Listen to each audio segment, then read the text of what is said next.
Tugasku menemanimu.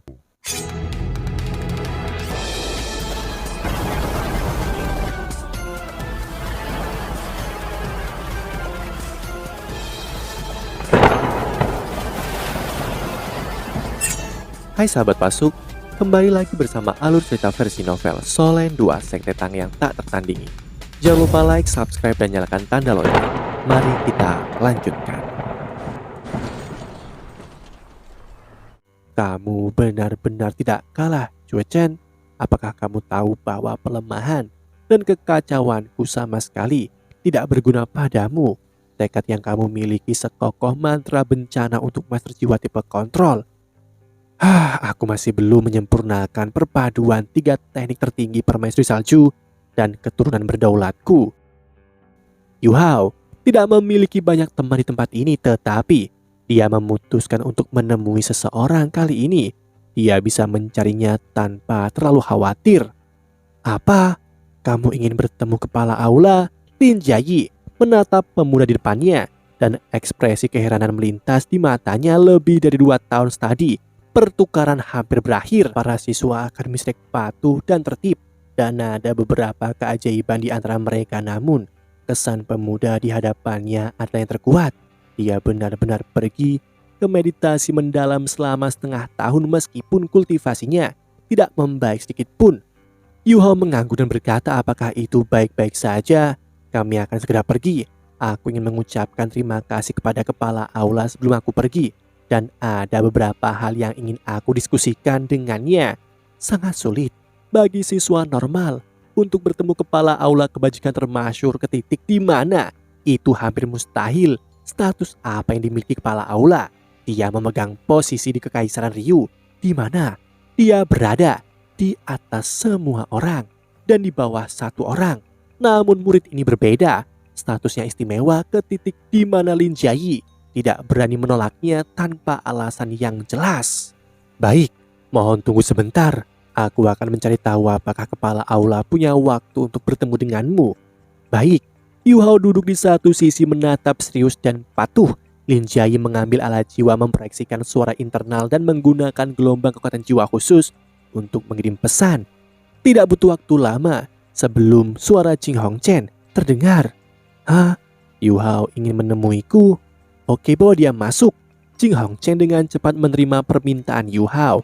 Sejujurnya, ia penasaran seperti apa yang diinginkan pemuda dari Akademi Shrek ini. Mungkinkah ia ingin bergabung dengan aula kebajikan termasyhur? Tidak, itu tidak mungkin. Suasana hati Jing Hongchen turun ketika dia memikirkan hal ini. Lin Jiayi mengantar Yu Hao ke kantor Jing Hongchen. Salam kepala aula. Yu Hao masuk dan menyambutnya dengan sopan. Jing Hongchen tersenyum dan berkata, tolong duduklah. Yu Hao tidak duduk, tetapi dia tetap berdiri sambil berkata, aku punya sesuatu yang ingin aku diskusikan dengan Anda secara pribadi. Apakah itu mungkin? Jing Hongchen tertegun sejenak sebelum dia melambai ke arah Lin Jiayi. Sudut mulut Lin Jiayi berkedut. Kepala aula sangat baik terhadap orang yang suka menipunya ini. Namun dia tidak ragu-ragu dan dengan cepat mundur dari kamar sebelum dia mengunci pintu di belakangnya. Kamu bisa berbicara sekarang. Jing Hongchen mengamati pemuda di depannya. Yu Hao telah menjadi jauh lebih tinggi selama 2 tahun terakhir. Yang mengejutkannya bahwa Yu Hao tampaknya memiliki kualitas khusus yang tidak ada sebelumnya. Ciri-ciri wajah Yu Hao yang relatif normal adalah tenang dan teguh, dan dia memiliki beberapa karisma. Matanya yang berbinar sangat memukau dan memberi orang kesan yang kuat. Yu Hao berkata, aku sudah berada di Akademi Teknik Kekaisaran Ryu selama lebih dari 2 tahun. Selama 2 tahun ini, aku telah menerima banyak bantuan dari Anda kepala aula. Aku telah meningkat dalam penguasaanku dalam menempa dan menggunakan alat-alat jiwa. Program pertukaran kita akan segera berakhir dan aku ingin memberimu hadiah pribadi untuk menyatakan terima kasih. Kamu ingin memberiku hadiah? Keingintahuan Jing Hongchen terusik. Tidak ada satupun siswa yang pernah melakukan ini sebelumnya. Dan jujur, tidak ada yang berani. Tidak pernah dalam mimpi terliarnya dia berharap Yu Hao memberikan hadiah padanya. Jing Hongchen memandang Yu Hao merasa geli. Dia berkata, hadiahmu? mungkin tidak mudah diterima kan? Yu Hao buru-buru menggelengkan kepalanya dan berkata, tentu saja tidak. Ini murni untuk mengucapkan terima kasih. Ini adalah alat jiwa yang aku buat sendiri. Aku harap Anda akan menyukainya. Yu Hao menunjukkan cara menggunakan alat jiwa di depan Jing Hongchen. Seandainya Xuan Ziwen berada di sini, dia akan menyadari bahwa kotak logam yang diberikan Yu Hao kepada Jing Hongchen identik dengan yang telah ditunjukkan Yu Hao sejak dulu ketika dia pertama kali terpana, kagum, dan takjub pada Yu Hao. Jing Hongchen mengambil logam itu dan meliriknya. Alat jiwa ini tampak sedikit kasar dan tidak ada yang rumit atau indah sama sekali. Dia menggunakan kekuatan jiwanya untuk menyelidiki bagian dalam alat jiwa dan menemukan bahwa hanya ada susunan formasi pengumpulan energi sederhana di dalamnya. Oke, terima kasih. Jing Hongchen sedikit menghina tetapi dia tidak menunjukkannya. Yu Hao membungkuk dengan hormat dan berkata, kalau begitu aku akan pergi. Yu Hao berbalik ketika dia berbicara dan tidak tinggal lebih lama lagi. Yu Hao pergi dan sudut mulut Jing Hongchen meringkuk menjadi senyum nakal. Apakah dia mencoba memberitahuku bahwa dia tidak belajar banyak? Jadi dia memberiku mainan ini untuk mengejekku karena tidak mau mengajarinya pengetahuan yang sebenarnya. Dia cukup berani. Memang, dan dia masih mengajariku menggunakan benda reot ini yang bahkan tidak bisa dianggap sebagai alat jiwa kelas 1. Saat pikiran-pikiran ini berputar di kepalanya, dia secara tidak sadar mengikuti instruksi sederhana Yu Hao untuk mengoperasikan alat jiwa ketika dia mengarahkannya ke dinding dan menekan tombol. Dari perspektif Jing Hongchen, ini mungkin hanya sinar jiwa dan tidak akan sekuat itu ketika dia menggunakan kekuatan jiwanya untuk memeriksa item. Dia telah memperhatikan bahwa susunan formasi pengumpulan energi memiliki kekuatan jiwa yang tersimpan di dalamnya. Mungkin Yu Hao yang telah menanamkan kekuatan jiwa di dalam dan dia belum menggunakannya. Serangkaian suara melonglong bisa didengar dan memberi Jing Hongchen kejutan. Beberapa suara bisa terdengar dari dinding segera setelah itu. Jing Hongchen melirik tanpa sadar ke kotak hitam di tangannya sebelum dia cepat-cepat keluar dari balik mejanya. Pada saat ini, bel pintu berdering. Masuk! Jing Hongchen berhenti di jalurnya. Lin Jiayi datang dari luar dan berkata, apakah Anda punya instruksi kepala aula? Jing Hongchen melihat bahwa itu adalah Lin Jiayi dan dia terus berjalan ke dinding di sisi yang berlawanan dan dengan cepat menemukan panah logam kecil yang telah mengebor sepenuhnya di dinding. Dia mengambil kotak hitam dan menanamkan kekuatan jiwa di dalamnya. Dia menekan tombol sekali lagi dan serangkaian suara penembakan lainnya bisa terdengar.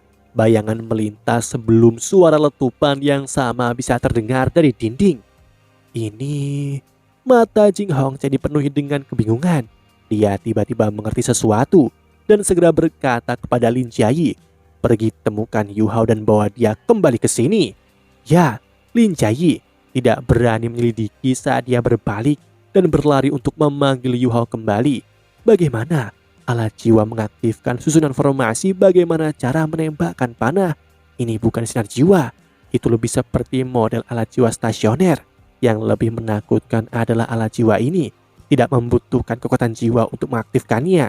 Dan aku bisa menekan tombol untuk menggunakannya setelah menanamkan kekuatan jiwa. Bagaimana pengaturan otomatis ini dibuat? Jing Hongchen tidak bisa menunggu lebih lama lagi dan mulai mengambil kotak hitam untuk melihat. Namun, dia hanya melakukan langkah pertama sebelum serangkaian suara dentang terdengar dari dalam kotak. Hah? Mekanisme penghancuran diri? Apa? Jing Hongchen tidak perlu melihat untuk mengetahui bahwa roda gigi internal dan sistem alat jiwa sekarang tidak berfungsi. Yu Hao baru saja kembali, jadi memanggilnya kembali tidak begitu sulit, terutama saat dia berjalan lambat seolah-olah dia tidak berniat berjalan terlalu jauh. Tidak butuh waktu lama sebelum dia berdiri di depan Jing Hongchen sekali lagi. Jing Hongchen merendahkan suaranya dan berkata, katakan padaku, apa niatmu? Yu Hao tidak meminta Lin Jiayi pergi dan dia menatap Jing Hongchen dengan tatapan bingung dan bertanya, apa niatku?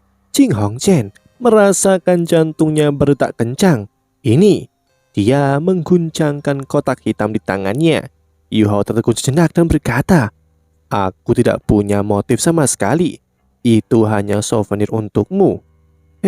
Kenapa ini rusak? Suara Berderak bisa terdengar dari kotak hitam ketika Jing Hongchen mengguncangkannya, dan jelas bahwa mekanisme dalamnya telah dihancurkan. Yu Hao tampak bingung dan dia tampak terluka ketika dia berkata, "Kepala aula, bahkan jika Anda meremehkan hal yang aku buat ini, aku hanya ingin memberikannya kepada Anda sebagai souvenir. Anda tidak harus merusaknya." Jing Hongchen hampir tertipu oleh sentimen emosional Yu Hao. Orang ini terlalu pandai berakting. Cukup, berhenti berpura-pura. Sebutkan harganya. Aku ingin keseluruhan struktur mekanisme otomatis. Dengan tingkat persepsinya secara alami, Jing Hongchen dapat melihat efek unik dan khusus dari mekanisme otomatis internal kotak hitam ini. Yu Hao tampak bingung ketika dia berkata, "Mekanisme otomatis apa? Aku hanya dengan santai membuat benda ini dan aku sudah memberikannya kepadamu." Dalam hati Jing Hongchen, dia masih berpura-pura. Jing Hongchen merasa seolah-olah semua kesabarannya hilang. "Aku mengacu pada cara kerja kotak hitam ini. Tarik keluar. Jika tidak apa-apa, aku bersedia membayar untukmu untuk itu." Oh, jadi begitu.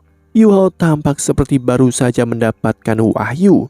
Tetapi kepala aula, aku telah melakukan banyak upaya dalam penelitian ini. Ini tidak akan murah jika aku menjualnya. Jing Hongchen membentak, "Sebutkan harganya. Apakah aku terlihat seperti orang yang pelit?" Yu Hao mengulurkan 3 jari. "3. Aku akan menukar ini dengan 3 alat jiwa kelas 9.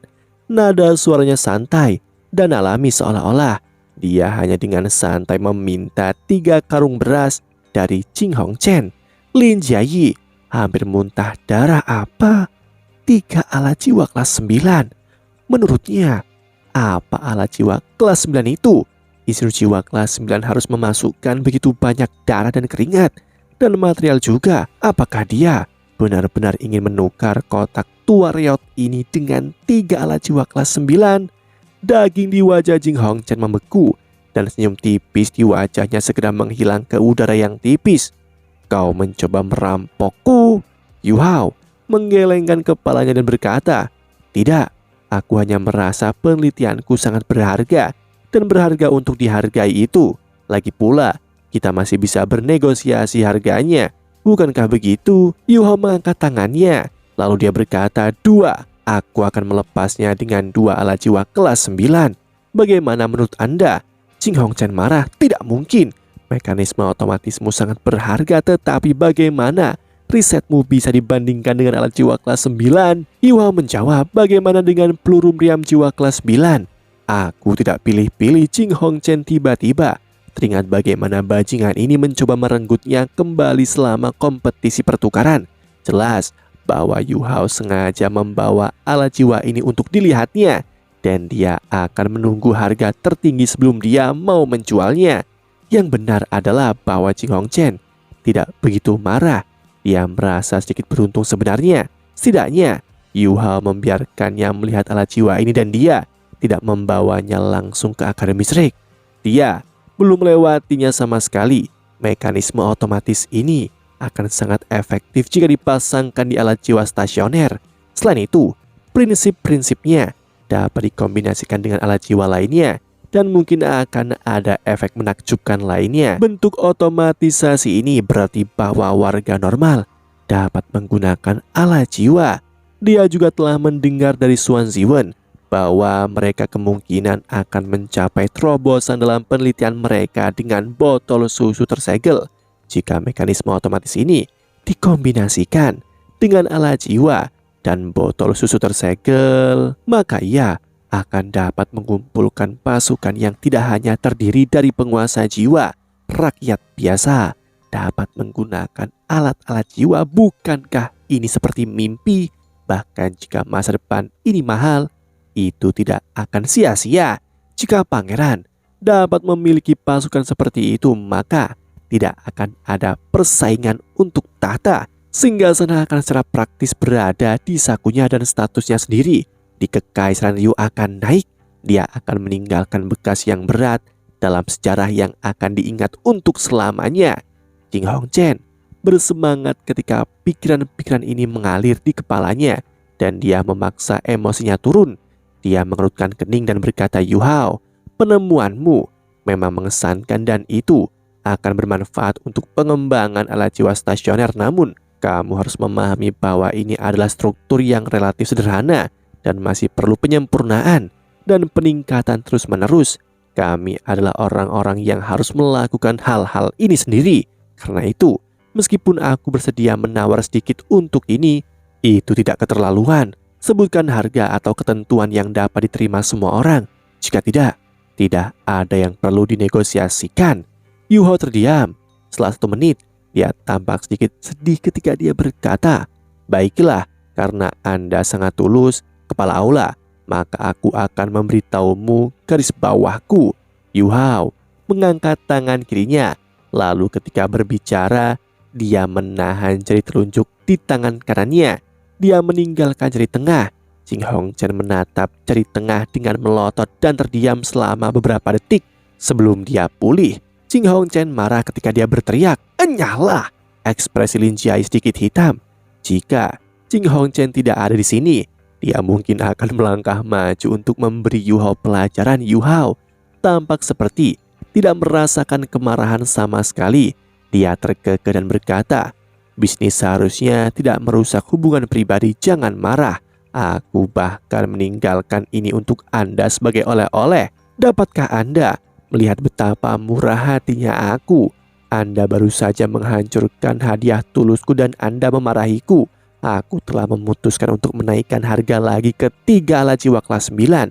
Dan itulah tawaran terakhir dan tidak bisa dinegosiasikan. Anda bisa tidur di situ." Dengan itu, Yu Hao berbalik dan berjalan dengan gaya berjalan santai. Jing Hongchen ingin menghentikannya, tetapi dia terlalu bangga untuk membuka mulut. Dia menatap kotak hitam di tangannya dan pikiran yang datang kepadanya sebelum ini muncul sekali lagi. Botol susu terhubung ke alat jiwa pengumpulan energi dan diaktifkan dengan mekanisme otomatis yang unik. Kekuatan jiwa yang tersimpan di botol susu kelas 4 mungkin akan cukup untuk menembakkan puluhan sinar jiwa di medan perang. Panggil dia kembali. Jing Hongchen akhirnya berkata pada Lin Jiayi setelah bayangan-bayangan masa depan itu menghilang. Hingga sekarang, Lin Jiayi masih tidak yakin apa yang sedang terjadi, namun dia bisa melihat kesedihan dan kemarahan di wajah Jing Hongchen. Dan dia tidak bisa membantu tetapi berkata, "Kepala aula, kau terlalu baik dan memaafkan orang ini. Mengapa aku tidak pergi memberinya pelajaran? Aku sudah bilang untuk memanggilnya kembali. Bisakah kau mengerti kata-kata sederhana seperti itu?" Jing Hongchen berteriak dan sangat menakuti Lin Jiayi sehingga dia segera pergi. Setelah 1 menit lagi, Yu Hao berdiri di depan Jing Hongchen lagi duduk. Jing Hongchen menunjuk ke kursi di depan mejanya sebelum dia berbalik ke arah Lin Jiayi dan berkata, "Tuangkan secangkir air untuknya dan kemudian kamu bisa meninggalkan ruangan ini." Ya, Lin Jiayi tidak berani mengatakan apa-apa lagi dan dia menuangkan segelas air jernih untuk Yu Hao. Yu Hao tidak menolak kali ini dan dia duduk di depan Jing Hongchen. Dia mengambil gelas air dan melirik Lin Jiayi saat dia keluar ruangan sambil bertanya kepada Jing Hongchen, "Gelas air ini tidak diracuni kan, kepala aula?" Jing Hongchen kesulitan menahan kemarahannya dan dia meletus sekali lagi, "Kamu!" Dia hampir menampar wajah Yu Hao. Dia benar-benar ingin membunuh pemuda ini. Tidak, dia mempertimbangkan pentingnya mekanisme otomatis itu dan akhirnya menahan diri dan menjawab dengan ekspresi tenang di wajahnya, "Itu bagus kalau begitu." Yu Hao tidak meminum air dan meletakkan gelas itu kembali ke atas meja saat dia berbicara. Yu Hao tampak seperti masih tidak percaya padanya dan wajah Jing Hongchen mulai memerah. Penjual selalu memulai dengan harga tinggi tetapi pembeli akan selalu pergi ke sisi bawah. Sebutkan harga yang bisa aku terima. Jing Hongchen berusaha untuk mengarahkan yang dia bisa. Dia tidak ingin terus terjerat dengan pria muda ini. "Aku menyebutkan harganya bukan? Aku ingin 3 alat jiwa kelas 9. Aku tidak bisa turun lebih rendah." Yu Hao menjulurkan 3 jari sekali lagi. Untuk beberapa alasan Jing Hongchen merasa seolah-olah jari tengah Yu Hao sangat mencolok. Kau tahu itu tidak mungkin, gumam Ching Hong Chen dengan dingin. Jika itu masalahnya, maka kamu bisa pergi. Oh, lalu mengapa Anda memanggilku kembali? Kita sudah melakukan ini beberapa kali. Yu Hao berdiri dan mulai berjalan keluar. Saat dia berbicara, seolah-olah dia tidak takut sama sekali. Kamu, Ching Hong Chen, bisa merasakan organnya meledak dengan amarah. Kembali! Dia berteriak sekali lagi, menghentikan langkah kaki Yu Hao. Hati Yu Hao tidak seburuk yang terlihat. Yang benar adalah bahwa dia mengagumi Ching Hong Chen dan dia mengagumi penilaian Dewa Naga Doulo penatuamu gurunya atas Ching Hong Chen. Penatuamu menghargai Ching Hong Chen. Penatuamu mengatakan Ching Hong Chen adalah karakter yang kejam, ambisius, dan tangguh, dan satu-satunya masalah adalah kekusutan dalam kepribadiannya. Kehormatan agak terlalu penting baginya. Dia keras kepala dan mudah marah pada saat yang sama. Bagaimana orang bisa menilai sesuatu dengan tenang dan adil jika marah? Dan itu berarti orang lain akan memiliki kesempatan untuk mengambil keuntungan darinya. Kalau tidak, mengapa Yu Hao bermain kotor seperti ini tanpa alasan? 3. Alat jiwa kelas 9 tidak mungkin. Aku akui bahwa inovasimu luar biasa, tetapi kamu harus memahami bahwa masalah yang baru saja aku tunjukkan juga benar. Bagaimana kalau aku sebutkan harga untukmu? 1 alat jiwa kelas 8 dan 5 juta koin emas. Bagaimana dengan itu? Yu Hao menggelengkan kepalanya dengan kuat. Tidak, tidak. Itu adalah produk darah dan keringatku dan aku tidak bisa menjualnya dengan harga serendah itu. Aku ingin alat jiwa kelas 9. Alat jiwa kelas 8 tidak ada artinya. Demikianlah kisah untuk kali ini. Sahabat Pasuk, jangan sedih, jangan bimbang, apalagi galau. Karena aku kan selalu menemanimu.